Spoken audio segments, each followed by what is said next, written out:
2025 മുകേഷ് അംബാനി ഓഹരി വിപണിയിൽ നിന്ന് സമാഹരിക്കാൻ പോകുന്നത് 40,000 കോടി രൂപ.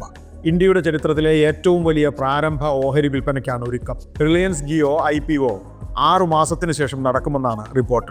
റിലയൻസ് ഇൻഡസ്ട്രീസ് ആകട്ടെ 2024 ഓഹരി വിപണിയിൽ മൈനസ് വളർച്ചയുമായി പമ്മി നിൽപ്പാണ്. 2024 ഇന്ത്യയിൽ വിറ്റത് 43 ലക്ഷം പുതുപുത്തൻ കാറുകൾ.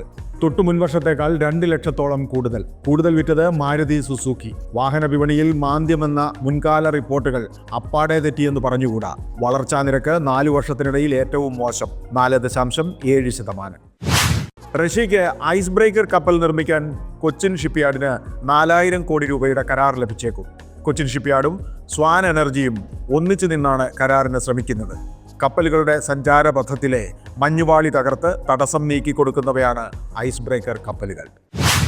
ടെലിഫോൺ വരിക്കാർ കുറയുന്നതിനിടയിൽ ഇന്റർനെറ്റ് ഉപയോക്താക്കളുടെ എണ്ണം ഇന്ത്യയിൽ 97 കോടി കവിഞ്ഞു. ട്രായ് നൽകുന്ന കണക്ക് പ്രകാരം ഡയറക്റ്റ് ഹോം സർവീസിലും ഇടിവ് 6 കോടിയോളം മാത്രം. 2,000 രൂപയുടെ കറൻസി നോട്ടുകളിൽ 2% ഇനിയും ബാങ്കിൽ തിരിച്ചെത്താൻ ബാക്കി. ഡിസംബർ 31 കണക്ക് പ്രകാരം ഇതിന്റെ മൂല്യം 6,691 കോടി രൂപ വരും. ഈ നോട്ടുകൾ പിൻവലിച്ച കാര്യം ഇനിയും അറിയാത്തവർ ആരാണ്? അല്ലെങ്കിൽ ബാങ്കിൽ ഏൽപ്പിക്കാൻ മടിക്കുന്നതിന് കാരണമെന്താണ്? ചോദ്യം ബാക്കി.